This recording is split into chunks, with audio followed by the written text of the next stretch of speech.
menjadi seorang ibu yang baik, sebagai istri yang baik itu lebih harum namanya, atau lebih membuat hati kita lebih bahagia kalau kita bisa menjadi anak-anak kita menjadi seorang istri yang baik, dan kita juga jadi wanita yang hebat gitu. Dan kayak sepaket gitu, ketimbang kita menjadi seorang CEO atau seorang begini atau seorang begitu, tapi kita meninggalkan hal-hal yang lebih fitrahnya gitu. Menjadi seorang ibu yang baik, sebagai istri yang baik itu lebih harum namanya, atau lebih membuat hati kita lebih bahagia kalau kita bisa menjadi anak-anak kita menjadi seorang istri yang baik, dan kita juga jadi wanita yang hebat gitu.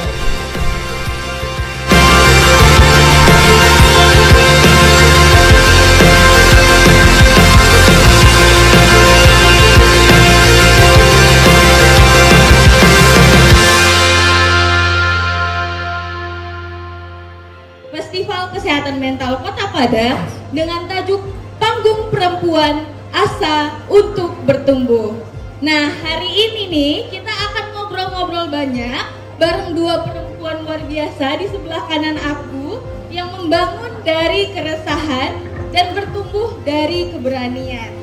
Nah, panggung itu bukan milik orang-orang yang sempurna, tapi milik mereka yang berani memulai. Nah, aku Asa, tapi bukan Asa yang di judul gitu ya, tapi bisa panggil aku Asa, dan harapannya Asa ini juga bisa menyebarkan kebaikan dan harapan untuk teman-teman semuanya gitu.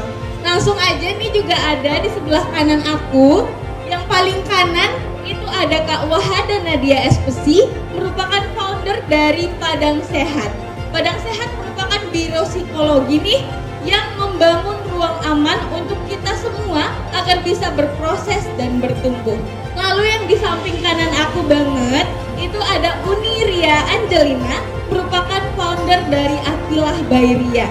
Akilah by Ria merupakan brand lokal hijab yang lahir dari keyakinan untuk tampil sebagai diri sendiri.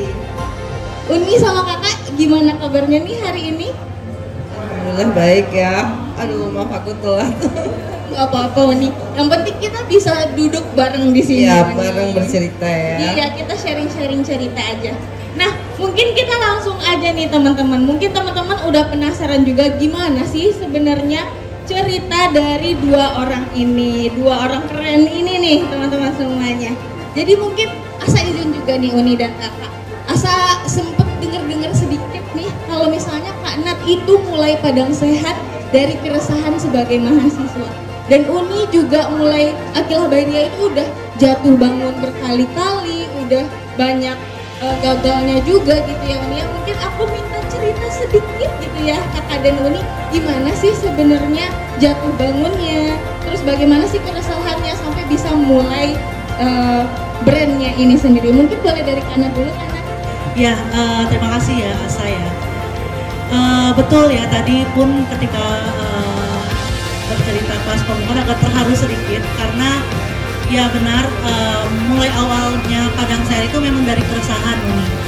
Jadi ketika sebelumnya merantau di Jogja, kuliah di Jogja, lalu ketika pulang ke Padang melihat situasi iklim psikologi di Kota Padang seperti itu.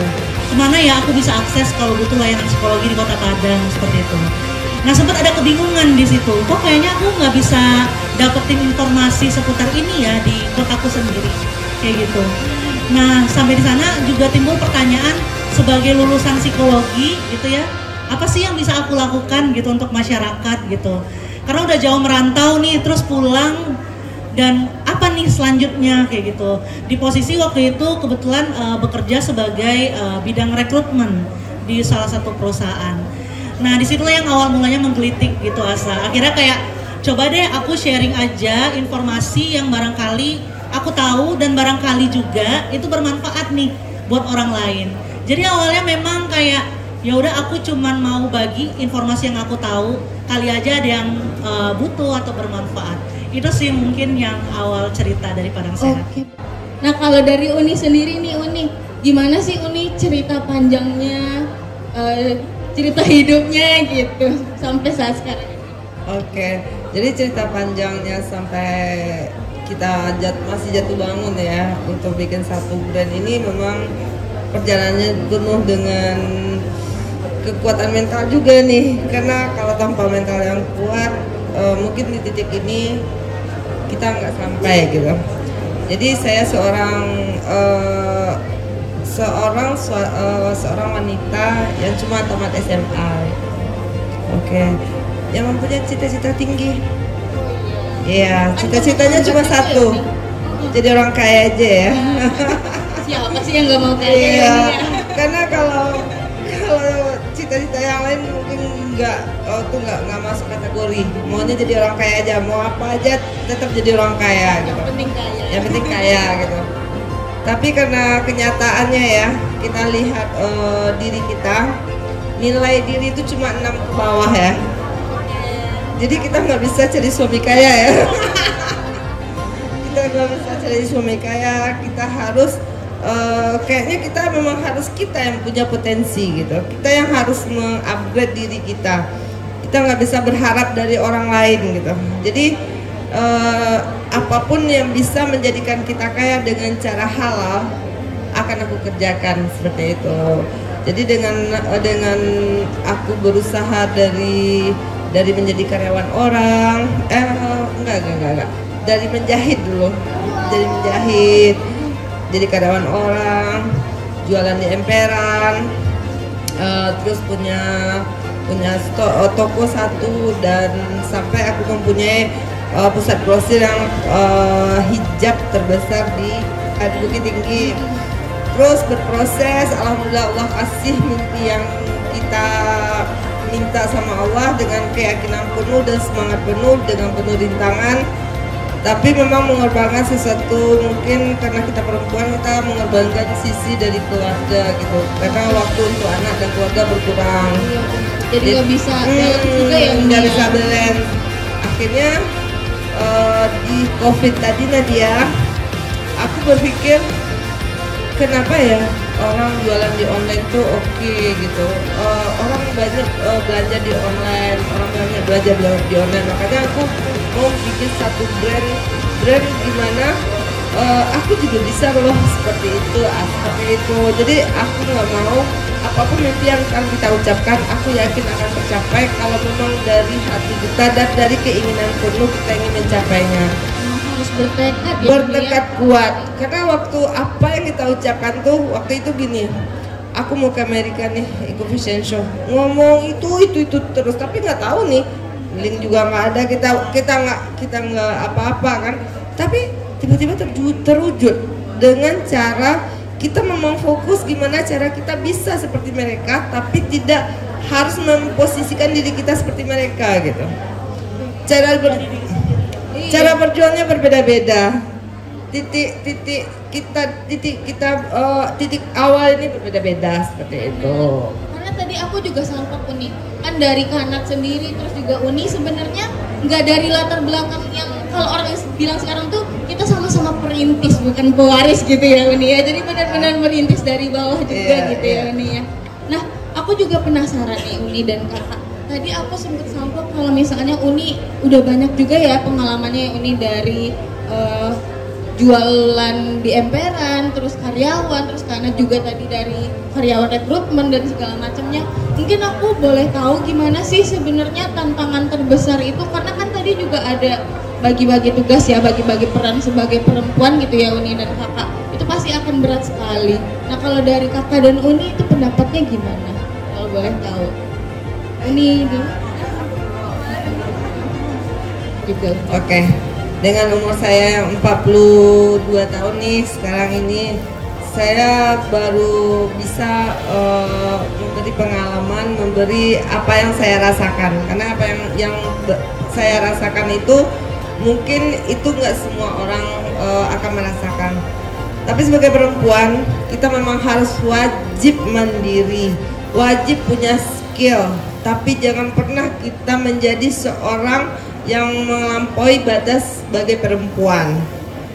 Karena bagaimanapun sesukses-suksesnya kita tuh tidak terlepas dari gimana kita menjadi seorang ibu yang baik, sebagai istri yang baik itu lebih harum namanya, atau lebih membuat hati kita lebih bahagia kalau kita bisa mendidik anak-anak kita menjadi seorang istri yang baik, dan kita juga jadi wanita yang hebat gitu.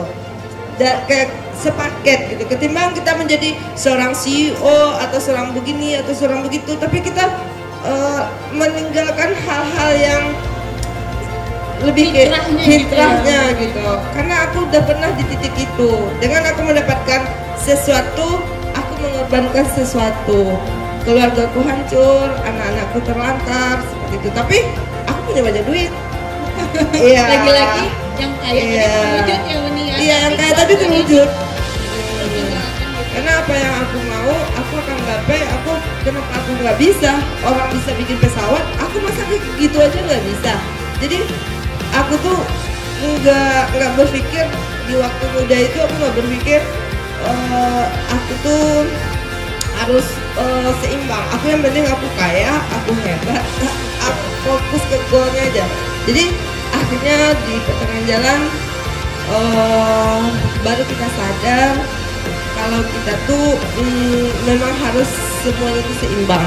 Karena apa yang kita mau itu sebenarnya gampang mendapatkannya kalau kita benar-benar berkeinginan untuk itu gitu. Betul. Tapi kalau menyeimbangkan antara posisi diri antara ibu, anak, istri itu agak berat kalau kita nggak memantaskan diri sebagai perempuan. Kalau boleh tahu nih Uni, kan tadi Uni cerita juga kalau misalnya sebagai ibu dan sebagai istri gitu ya Uni, terus juga sebagai CEO. Nah dari Uni sendiri mungkin mau sharing juga Uni ceritanya sedikit gimana sih cara membalancekannya itu gitu. Nah, kalau manusia ini kalau nggak ditegur kan nggak sadar ya. Mungkin ada teguran untuk aku dari Allah melihat putriku Akila sakit gitu kan. Jadi di situ aku memikirkan gimana caranya aku bisa menjadi seorang ibu yang baik, dan aku juga ingin mempunyai mimpi-mimpi yang dari dulu tuh aku tuh ingin menjadi satu brand lokal yang berbeda nih, karena brandnya ini kan istilahnya tuh semua orang kan ingin tercipta dari keluarga yang harmonis ya, yang punya support system. Yang dia tuh bisa kuliah, dia bisa begini, bisa begitu kan. Setiap perempuan itu tidak dilahirkan sama begitu. Betul. Jadi aku ingin mencapai aku nih bukan siapa-siapa, tapi aku bisa jadi siapa-siapa. Seperti itu yang mimpi aku. Tapi dengan keadaan itu tuh aku baru sadar gimana cara menyeimbangkan antara sebagai seorang ibu dan seorang wanita yang punya ambisi gitu. Jadi agak ada keraguan juga gitu ya. Iya, di situ dilemanya. Jadi bagaimanapun aku memutuskan untuk stop dengan ambisiku, fokus dengan anakku. Ternyata keikhlasan itu malah berbalik gitu. Ada rezeki lain ada juga lagi. Ya. Jadi akhirnya kita mulai bergerak lagi. Jadi merintis lagi. Jadi itu tuh kalau apapun yang kita kerjakan asal dengan ikhlas, memang ada hikmah juga yang nggak terbayang bagiku. Aku akan memulainya lagi gitu. Jadi setelah udah tenang juga gitu ya Uni ya, jadi ada jalan lain juga yang ketemu gitu. Iya, yang nggak sampai ekspektasi kita seperti itu. Nggak pernah terbayangkan. Iya. Oke, makasih banyak Uni udah sharing-sharing. Mungkin Kanat juga nih, Kanat kan tadi juga sebagai mahasiswa ya Kak ya, sebenarnya usianya mungkin masih muda gitu ya untuk merintis sebuah usaha gitu. Iya, muda banget tuh, hebat. Ya, sebelumnya makasih banget Uni udah sharing ya, menurut aku luar biasa. Mungkin boleh aku minta tepuk tangan ya saya. Tepuk tangan dulu teman-teman semua. Luar biasa banget kisah perjalanannya Uni sampai ke titik ini, pasti banyak banget perjalanan ya Uni. Iya. Dan itu aku mendengarnya juga terinspirasi gitu karena ya kita perempuan gitu ya, masing-masing tuh punya peranan di dalam kehidupan kita ya. Setuju banget. Entah kita seorang ibu, seorang istri, aku seorang anak gitu ya, dan aku sebagai diriku sendiri ya. Itu tuh kompleks ya ternyata ya. Yang mungkin laki-laki juga tentu punya peranan yang sama, tapi ketika itu bicara soal perempuan itu menjadi isu yang sensitif sendiri gitu ya, dan banyak tantangannya juga karena kan kita sebagai perempuan yang melihat diri kita sendiri, dan ada banyak juga tuntutan peran yang disandarkan nih, entah itu dari diri sendiri atau dari sosial kepada perempuan. Benar, kayak gitu. Nah kalau dari aku ceritanya mungkin sedikit berbeda sama Uni ya, karena kan kondisi sebagai mahasiswa dan juga seorang anak gitu ya. Kalau dari aku pribadi mungkin lebih ke mengelola, yang mungkin bisa aku ambil juga dari poin Uni adalah mengelola ambisi diri itu sih. Karena betul tadi yang disampaikan, kalau misalnya kita punya satu goal yang kuat gitu ya, sebenarnya kalau kita memang tekun dan juga istilahnya kayak benar fokus ke sana, gitu ya, konsisten ke sana, insya Allah mungkin kalau orang-orang bilang basi ngomongin ini, tapi ya memang ya insya Allah itu bisa gitu. Tapi memang bukan bicara tentang besoknya langsung jadi, tentu perlu perjalanan, betul proses. Nah tapi di sisi lain mengelola ekspektasi untuk menuju harapan itu tuh kalau dari aku personal yang menjadi tantangan. Karena ketika membuat Padang Sehat ini gak nyangka akan jadi biro psikologi awalnya Uni. Karena awalnya memang cuman kayak apa ya yang bisa dilakukan untuk Padang Sehat, untuk Kota Padang kayak gitu. Nah dengan membuat membuat platform itu aja banyak orang yang juga nggak setuju gitu, dari teman-teman aku personal atau mungkin dari lingkungan yang mempertanyakan gitu. Dan itu tuh jadi aku berbalik gitu loh, kayak mempertanyakan ini tuh penting nggak sih aku bikin ini? Karena kan juga mengorbankan banyak waktu, energi, dan mungkin biaya kayak gitu. Karena untuk berbagai kegiatan yang dulu awalnya dirintis Padang Sehat, kita bisa bilang kayak kita bakar duit lah, istilahnya kayak gitu. Banyak pengorbanan juga ya. Kita melakukan banyak pengorbanan juga, tapi di sisi lain mengelola ambisi dalam artian aku no expectation aja untuk hal itu. Karena ya yang penting aku bisa melakukan sesuatu yang bermanfaat. Nanti outputnya terserah deh gimana. Tapi di sisi lain harapan-harapan itu kalau nggak terwujud tetap aja sedih gitu ya Uni ya. Nah aku lebih kesana sih, gimana tantangan untuk mengelola itu semua kalau dari aku. Iya itu aku batas dulu sama Nadia tadi. Ini masa mudamu, ya kan? Masa muda ini jangan cepat mengambil satu keputusan. Belajarlah hal-hal yang belum kita ketahui, karena pengalaman itu adalah kunci dari keputusan yang akan kita bikin. Jadi banyak-banyakin pengalaman dulu ya Uni ya. Memang kita harus banyak pengalaman dulu, tapi bukan juga kita lama-lamain juga ya.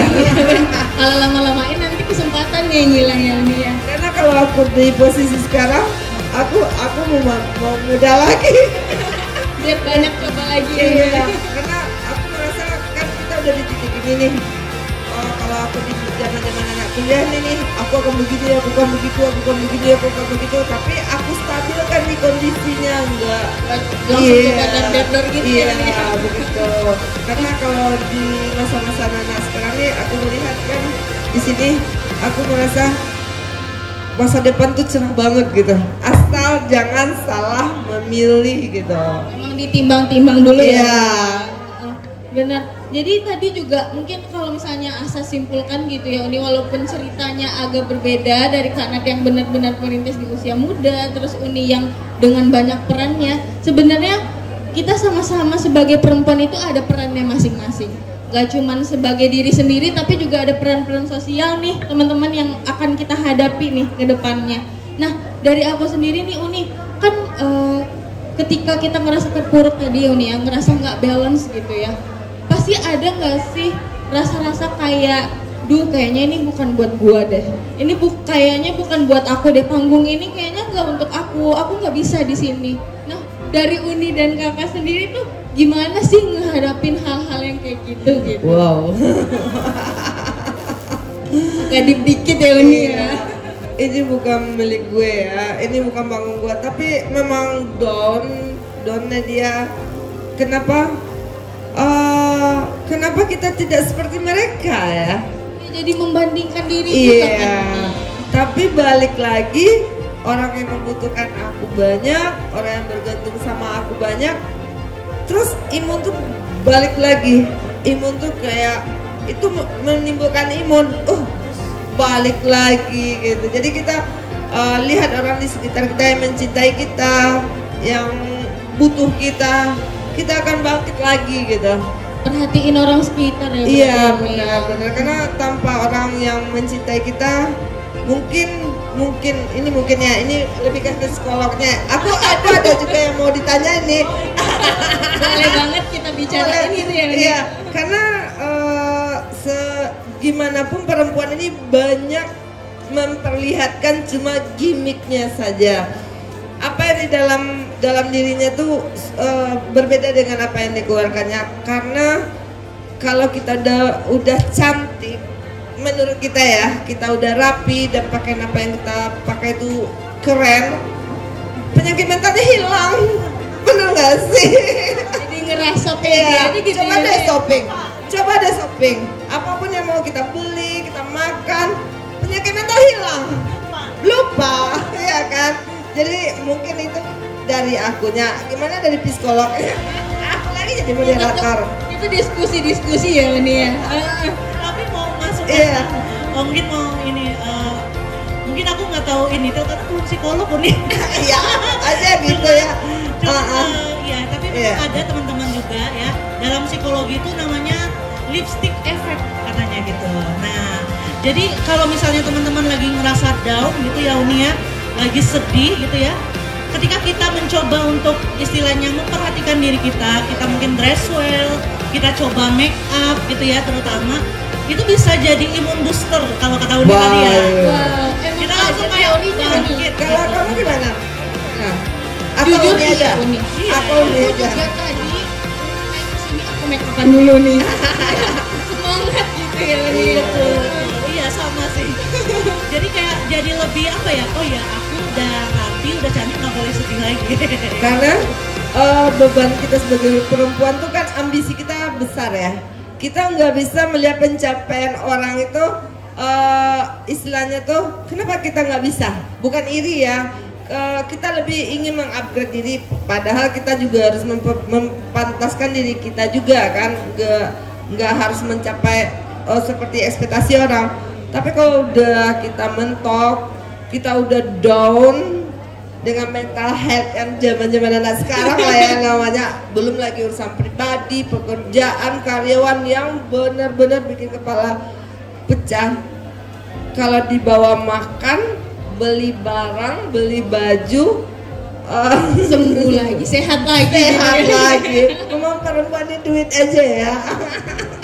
Kalau kata orang emang hidup itu bukan tentang duit, tapi duit itu bisa bikin bahagia juga ya Uni ya. Bener. Coba dirawat dirinya, hilang semua beban. Bener Uni, aku juga setuju Uni. Kalau misalnya kita sebagai perempuan gitu ya Uni ya, nggak cuman tentang peran-peran kita dengan orang lain, tapi kita juga harus ada peran kita sebagai diri sendiri gitu ya Uni. Bertumbuh itu nggak cuman tentang upgrade skill, terus nambah-nambah peran lain, itu nggak harus gitu, tapi self care gitu ya. Ini kalau orang sekarang self care gitu. Self care Uni. Jadi kayak make upan, skincarean gitu ya, atau mungkin kayak pedicure, manicure gitu anak-anak sekarang gitu ya Uni ya. Itu udah termasuk bertumbuh. Nggak harus cepet-cepet ya Uni ya, dicoba-coba dulu aja gitu kan Uni. Tapi di anak-anak muda sekarang, apalagi wanita yang apa namanya tuh, yang dia berbisnis lah atau dia gimana, kan waktu itu nggak ada banget untuk merawat diri lah, inilah, padahal duit ada kan. Tapi kalau udah mental down, nah itu obatnya. Itu akhirnya ada waktunya merawat. Ada waktunya. Emang harus meluangkan waktu juga. Iya benar. Oke, mungkin Uni kita sharing-sharingnya kita tutup dulu ya Uni ya. Aku juga penasaran dari segi teman-teman yang nonton nih Uni. Jadi mungkin kita kan tadi udah sharing-sharing cerita, jadi mungkin aku mau buka sesi tanya jawab nih Uni dan Kakak, boleh ya? Boleh, oke. Mungkin ada nggak dari teman-teman yang ingin bertanya atau mungkin ingin sharing ceritanya juga nih, yang mau nanya ke Uni dan ke Nadia gitu ya? Mungkin mungkin boleh satu orang penanya, boleh tunjuk tangannya dan sebutkan namanya. Ada yang ingin bertanya? Gimana ya Kak, kita membentuk kerangka berpikir otak kembali lagi untuk menstabilkan amigdala di otak itu setelah pasca trauma? Terima kasih ya kakak pertanyaannya. Tepuk tangan dulu teman-teman buat kakaknya. Mungkin aku izin simpulkan ya kak ya pertanyaannya. Bagaimana cara untuk stabilisasi diri kita biar nggak masuk ke pola yang sama lagi gitu ya kak ya. Oke, mungkin dari Kanak mau jawab dulu. Oke, Ratu ya tadi panggilannya ya. Ya, sebelumnya terima kasih ya Ratu atas pertanyaannya. Nah, cuman kan yang menjadi pertanyaan ya bagi teman-teman yang mengalami trauma gitu ya, Uni dan juga teman-teman sekalian, gimana nih untuk kita nggak kejebak dalam pattern yang sama seperti itu. Nah, mungkin mirip seperti yang tadi diceritakan oleh Uni ya, dan juga kisah yang tadi disampaikan, bahwa akhirnya pilih-pilih gitu. Sama kayak kita dalam perjalanan hidup, pun proses penyembuhan diri kita itu trial and error. Kita harus pilih-pilih. Mungkin cara ini udah pernah kita coba, tapi mungkin balik lagi nih polanya. Aku kok jadi gak bisa berfungsi lagi ya. Tapi nanti next kita bisa coba lagi mana yang akhirnya bisa cocok dan jadi ruang kita untuk bertumbuh kayak gitu. Tapi yang perlu dipahami untuk para penyintas, bahwa pada dasarnya relapse itu hal yang mungkin pasti akan terjadi gitu ya, dan itu hal yang wajar sebenarnya dalam perjalanan trauma. Tapi yang akan jadi membedakan adalah bagaimana respon kita terhadap relapse itu. Di situ yang menjadi gap ruang kita bertumbuh kayak gitu. Jadi menurut aku buat Ratu, seperti yang kisah yang dibagikan di panggung perempuan ini, pada dasarnya perjalanan pemulihan diri itu juga perjalanan panjang dan trial error. Semoga kamu bisa nemuin pola yang pas untuk kamu dan bisa memutus pola itu sendiri di diri kamu ya. Itu mungkin ya. Oke, terima kasih ya Kak Nat ya. Terima kasih juga Kak Ratu, semoga bisa menjawab. Nah, karena kebetulan sesi kita sayangnya terbatas gitu ya Uni dan Kakak, aku mau kasih satu pertanyaan terakhir nih Uni dan Kakak. Mungkin dari Uni nih Uni, kan tadi kalau misalnya dari sisi psikologi itu sebenarnya emang ada teorinya dan kita emang harus pilah-pilah juga. Kalau dari Uni sendiri nih Uni, apa sih sebenarnya yang perlu dilakukan nih untuk kami yang Gen Z gitu ya Uni, atau Gen Alpha gitu yang baru-baru mau mulai gitu? Adakah pesan-pesan nih Uni untuk kami yang mungkin ingin mulai sesuatu tapi takut gagal, tapi takut nggak bisa gitu ya Uni, atau mungkin udah gagal tapi takut mulai lagi? Nah, menurut Uni tuh apa tuh ini pesannya nih? Oke, terima kasih. Jadi ini pertanyaannya mungkin saya nggak pakar, tapi kalau dalam perjalanan hidup saya, perjalanan hidup Uni itu, kalau Uni gagal, Uni akan bangkit lagi. Kenapa Uni bangkit? Karena memang kita harus kita bikin alur pikiran kita nih dari A ke Z gitu. Kita pasti akan sendiri juga. Sekarang kita sendiri, nanti dikubur kita juga sendiri. Iya kan? Gak bakalan ada support system bagi kita yang kita harapkan. Apa yang ekspektasi, misalnya nih ekspektasi saya sama Asa, saya mau Asa nih begini-begini loh sama saya, itu nggak bakalan dapat kalau saya tertuju ke Asia.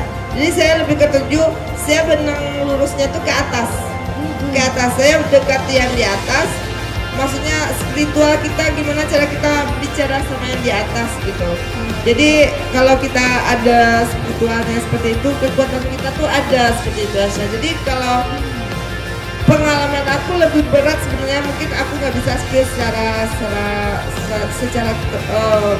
gamblang ya, tapi aku dari sampai sekarang ini tetap di tahap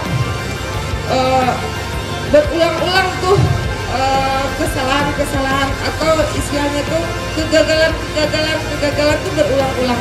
Bukannya kita yang nggak bisa atau kita yang nggak bisa mencapai kesuksesan seperti ekspektasi kita, tapi orang sekeliling kita nih nggak senang nih kita.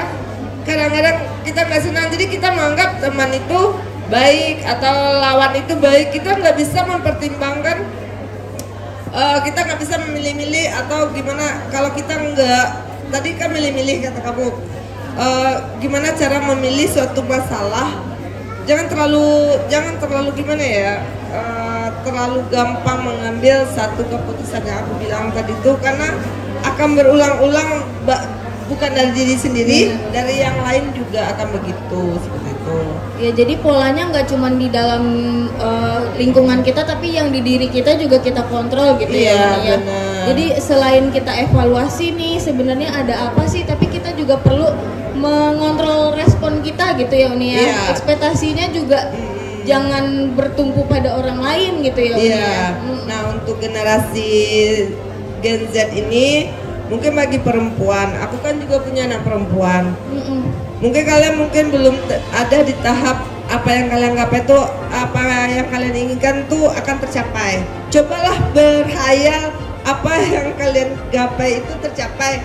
Gimana posisinya lagi? Apakah hidup ini udah sukses atau udah enak atau gimana?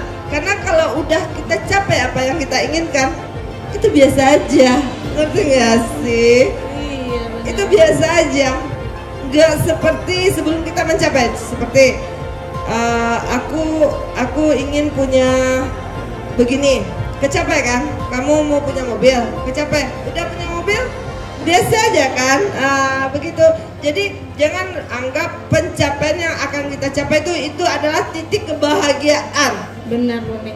Jadi nggak cuma itu aja jadi tujuan hidupnya gitu ya Uni. Titik kebahagiaan itu yang aku rasakan ya. Gimana kita menghargai proses, tapi nggak segampang itu. Dan emang jatuh bangun itu emang proses juga ya Uni. Pola yang berulang itu juga proses. Ini ngomong aja ya, nggak segampang itu. Nggak segampang itu. Karena kita lihat misalnya kan kayak sekarang nih ekspektasi kita ke Amerika kan nggak gampang banget. Pas kita udah sampai di sana, oh begini ya.